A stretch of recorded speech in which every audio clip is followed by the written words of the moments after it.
या केंद्रामध्ये एक आंबेडकर विद्यालय आहे, सहकार विद्या मंदिर आहे, त्यानंतर दीनयुवराव प्राथमिक शाळा आहे आणि सातपुडा कॉलेज. सर, सातपुडा कॉलेजमध्ये आज परीक्षा असताना 2 सत्र परीक्षा आहेत. सकाळी 11, 11:30 किंवा दुपारी अशा प्रकारच्या 2 सत्र परीक्षा आहेत. असे असताना तिथं आज एक लग्न समारंभ आहे. एक मोठा लग्न समारंभ आहे, तिथे कर्कश आवाज, डीजे, साऊंड, गाणे किंवा पब्लिक मोठ्या प्रमाणात असते.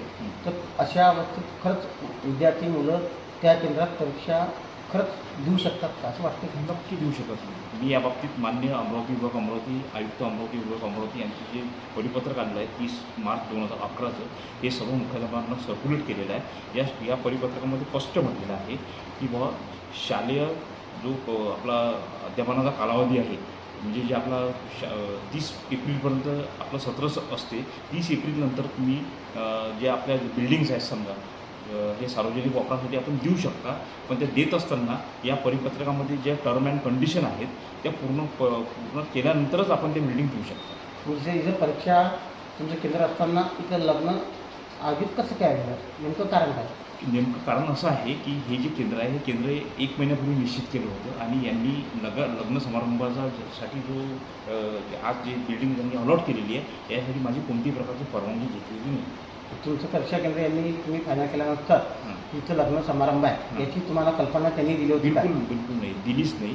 या बाबतीत जेव्हा सकाळी मला हा विषय समजला, जे यंत्रणेकडून जेव्हा समजला, तेव्हा तिथले जे पर्यवेक्षकीय अधिकारी आहेत या पर्यवेक्षक अधिकाऱ्यांना मी तिथं भेटीसाठी पाठवलं. सर, स्कॉलरशिप परीक्षा असताना त्या सेंटरवर प्रिकॉशन का असतात? म्हणजे कॉपीमुक्त व्हावं वगैरे तुमचे निकष काय?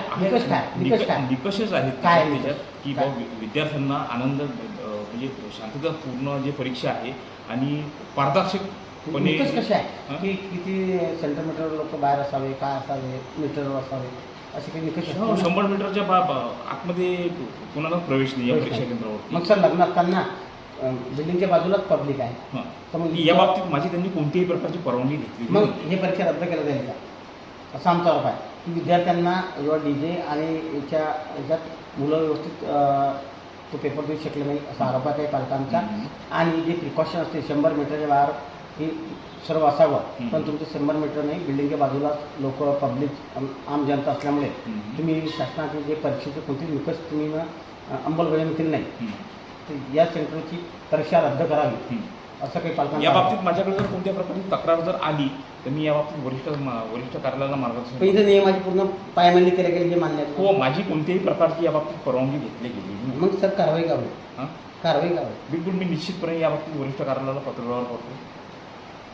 निश्चितपणे या बाबतीत मी पत्रव्यवहार करतो.